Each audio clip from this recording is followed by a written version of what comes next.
twine phase ndijo ya housemaid eriyo neza kutahamu nico oriyo no nahura wabuzo tantare road togireba ntare road tuyonza ugikora under the next phase of housemaid tuyonza kora ntare road tuyonza kora ibari kweta banyu road tuyonza kora kitebero road kurga hariya tuyonza kora rwiz lane okurga aha kwa kafoko vision okuragara katete artindo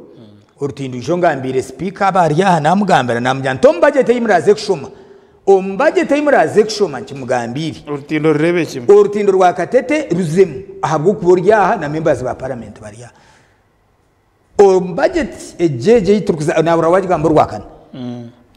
urwakana ombagete urutindo rwa katete kandi yayiko meeting kachigamba nambwe n'abari kuzaza TikTok azanye no mukahurura ahabwo kachigamba now turukore rukwato mu rwisingiro ohurire then tugirana n'ubundi buguto bundi tumarire kano ndahendekere tugire ubuguto bundi obutwabasa gukora then hateze sente nazo ziriyonza kwije John program eyitwine hatinyowe ekirya table eyindi kugira ngo naba nagarikira hatwarwa mukaruru ibi byona ningumiza mu nimbisindikira nimbe marire nukusingora Justin haba because I know where to touch tindu kuza kushoma ngo ninza kutandikira hari tu omubagete ejeshumire hati ezo kuzirigiremu hateze nesente ziri kurwo mu central government hamwe na neza local revenue yeah local revenue yitu ntuja kuba collecting and expecting go collecting 10.59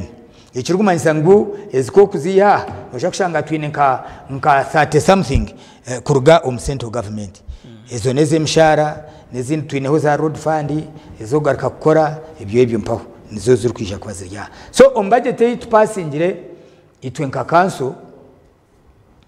tworekerira ibintu bingi no manya tworekerera ahabyamagara ntworekerera ahabye education tugaruka tworekerera community works hamwe na projects zindi hati twe omu education sector byo bwegese